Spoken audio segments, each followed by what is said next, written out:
Hi guys, today is the day you've all been waiting for as Philips Hue has finally released their new sync box. This is the Philips Hue Play HDMI sync box 8K, capable of supporting 8K at 60Hz and 4K at 120Hz. Details are in the description below, including purchasing links. So I'll show you how to install it, set up the app, showing you around the functionality, and we'll test it out with movies and doing some gaming on my PlayStation 5 and Xbox Series X to see how well it performs and how immersive it feels, highlighting any pros and cons to give you a better idea if it's worth getting or not. But before I begin, if you're new to the channel, hope you can support me by subscribing and hitting the bell icon to get notified of my next release. And if you have any questions, drop them in the comment section below. Let's begin by unboxing this and taking a look at what you get inside the packaging. You get a statement of compliance paper, a packet containing some documentation, the HDMI sync box with a protective cover over it, a power adapter with two attachable plugs which you can attach by sliding it in until it clicks in position, and the power adapter has a DC connector on the end. And finally, there's a HDMI 2.1 cable. Taking a closer look at the sync box, I've put the dimensions on the screen with it weighing 0.59 kilograms. It has a matte black finish with a glossy ring around the top with Hue written in the middle. At the front, you've got the Philips branding with an LED and a button which turns the sync box on and switches between the HDMI ports. The sides are all smooth and rounded with the ports on the back, which consists of a reset button, a power input, a USB-C port, a HDMI 2.1 output port, 4 HDMI 2.1 input ports, and underneath you've got a rubber finish to stop it slipping on a surface. Placing both the old and new sync box side by side, it's very similar to the previous version, but you can see how much larger the new sync box is in comparison. Let's get the sync box connected. I'll be installing and using this on my LG G4 OLED 65-inch TV, and just to note, I've already installed the Philips Hue Gradient Light strip together with the Philips Hue Gradient Light tube, which I did as part of another video. So if you wanted to see more on that, click the link in the corner or click the link in the video description. Connecting up the HDMI sync box is easy. Plug in the DC connector from the power adapter, then plug in the HDMI 2.1 cable you get in the packaging, and the other end plugs into the HDMI port on your TV. Next, plug in your HDMI input devices. So in my case, I'll be connecting my PlayStation 5 and Xbox Series X, and you can also add other devices. So for example, an Apple TV box, an Amazon Fire Stick, or even a laptop. I'll then slot the sync box into the gap between the TV mounting bracket and then plug in the power adapter.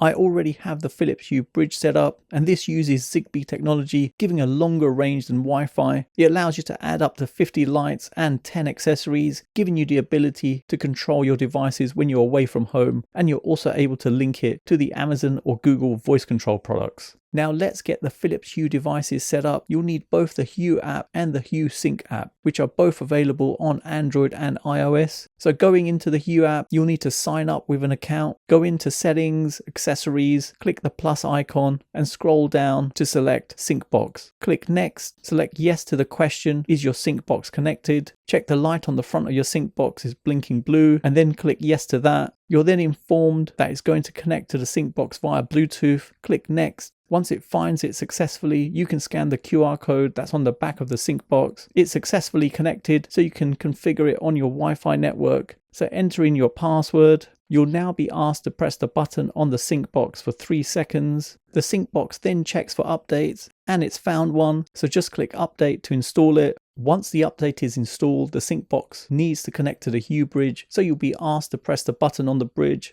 Now it's set up, we can name the HDMI inputs on the sync box. So I've set HDMI 1 to be my PlayStation 5 and HDMI 2 to be my Xbox Series X. I then get a message asking which entertainment area to use. I already have one set up, so I'll use that, and that's it, we're done. Now before I test this out, there's a couple of things worth mentioning. If you turn off the sync box via the app, or if you turn the power off on the sync box via the plug, then any HDMI signal going through the sync box will not pass through and nothing will be displayed on the screen. But you can turn off the lights if you didn't want to use them. For example, if you wanted to do some gaming in the daytime. Let me start off by showing you around the app. So going into the Hue Sync app, you'll initially be presented with the Hue Sync box settings where you can turn the sync box on and off. There's 3 sync modes. So you have video mode for movies, music mode so it syncs to any sounds on the HDMI input, and game mode, which is used for when you're gaming. You can control the intensity and adjust the brightness on the LEDs around your TV. It also tells you which HDMI port you're on, and you'd click the start button to start syncing. Going into settings, there's a couple of options worth mentioning. You've got HDMI inputs, and you can change the name of your HDMI inputs here. TV remote control, this allows you to customize buttons on your TV remote to control your sync box. Automatic control, this has CEC power state detection to detect your TV's power state and power the sync box off accordingly. USB power state detection, and this is where you'd connect a USB cable from your Hue sync box and the TV, providing another method for the sync box to detect when your TV is switched off. And at the bottom we have start light sync, looking in the video signal detected option, and this is where you can enable auto syncing on certain HDMI ports. Now to set up the lighting for the sync box, we need to go into the Hue app, settings, entertainment areas, TV area, and this is where you can add in the lights you want to use with the sync box. So you can see I've got the gradient light strip and gradient light tube. I've also added some other lighting from Philips Hue around my living room to give a more immersive experience. On the left of my TV, I've added the Signe gradient floor lamp, which has a white base. On my shelving unit, I've added the Philips Hue Light Strip Plus, which is 2 meters. And on the bottom shelf, I've added the Go portable accent light. Plus I've added the Philips Hue white and ambient bulbs on my ceiling light and on my floor lamp, which I've got at the side of my sofa to give more lighting and to achieve an even more immersive surround Philips Hue lighting experience. Back to the app and selecting the light placement, it provides a 3D representation of the room where you position the location, height of each of the devices so the system knows where they are for syncing purposes. Going into the brightness balancer, and you're able to lower the maximum brightness level on the individual lights to better balance the light levels in the room. Let's test this out with all the lights on to get the full immersive experience. First, testing a color wheel, and performance is awesome with the colors looking vivid with great contrast levels, with it obviously being much more accurate than a camera-based system. And the advantage here is that if your TV unit has a glossy surface or you have the lights on in your room, it doesn't impact color quality like it does on a camera-based system. The colors transitioning on the LEDs around the TV and on the tube light on my TV unit is transitioning really well and accurately, with it being spot on with no lag and no delay. On the color smoke effects traveling across the screen, where it does a great job replicating the colors onto the LED strips, and the lighting remains dim in the dark regions. On to testing with movies, and no surprise, it works perfectly even with the letterbox effect. It doesn't reduce the lighting and it still works really well, as you can see here. There's a good amount of coverage on the walls from all the lights in the room, giving an insanely immersive experience, and this also helps to reduce eye strain when watching in a dark room. So overall it does a great job with all the lights in a room, with the LEDs being bright and vibrant in the different colors. Color transitioning works really well with it being smooth and accurate, especially when replicating from different scenes, even in fast scenes. Having multiple lights linked in your room and syncing gives a really immersive experience, with the lights transitioning across the LED lights and the lamps around the room. It really takes the viewing experience to another level. Onto gaming, and looking at the settings on my Xbox Series X, you can see in TV details that everything is ticked. So 4K at 120Hz is supported. In video mode, everything is ticked, meaning that it supports auto low latency mode and variable refresh rate, so the current gen consoles are fully supported. Now let's test out some gaming on my Xbox Series X and PlayStation 5.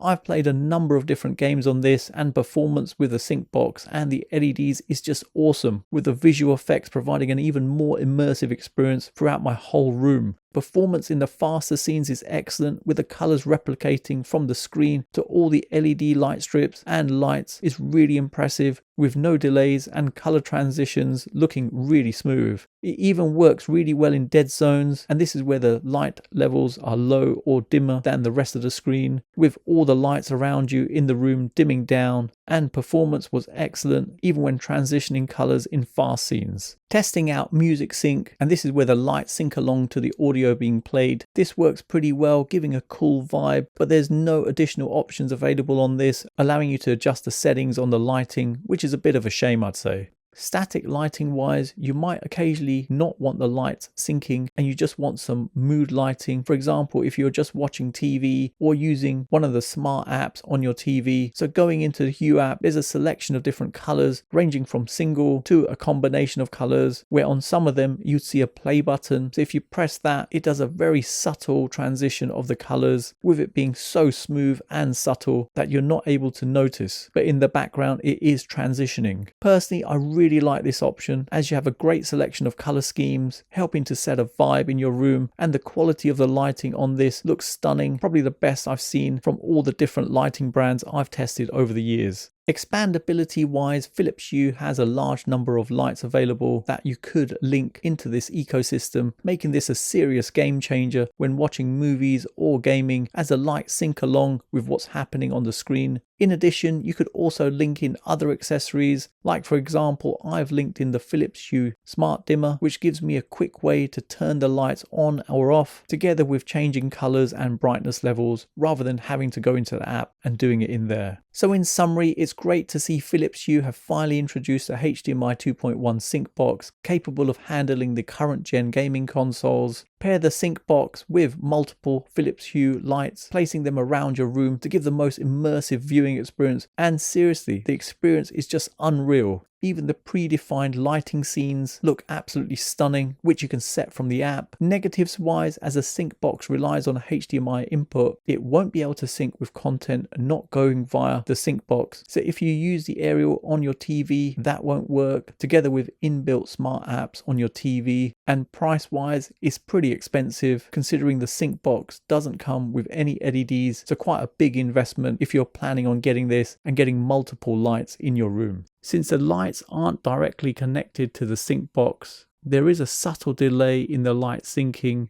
as it's using the Zigbee protocol to wirelessly connect and communicate with the lights, but it's not that noticeable, but just something I thought worth mentioning. So there you have it, you've come to the end of another video, and I hope it's helped anyone thinking of purchasing this. Details are in the description below, including purchasing links. And if you have any questions on this, let me know in the comments below. For those of you who've got to the end of this video, please leave a comment with sync box, as it's awesome to see who's got to the end of my video, and hopefully you guys enjoyed it. You can follow me on my socials. Don't forget to hit the like button, subscribe to the channel, and turn on notifications to be notified of my next release. Thanks for viewing, and see you in the next one.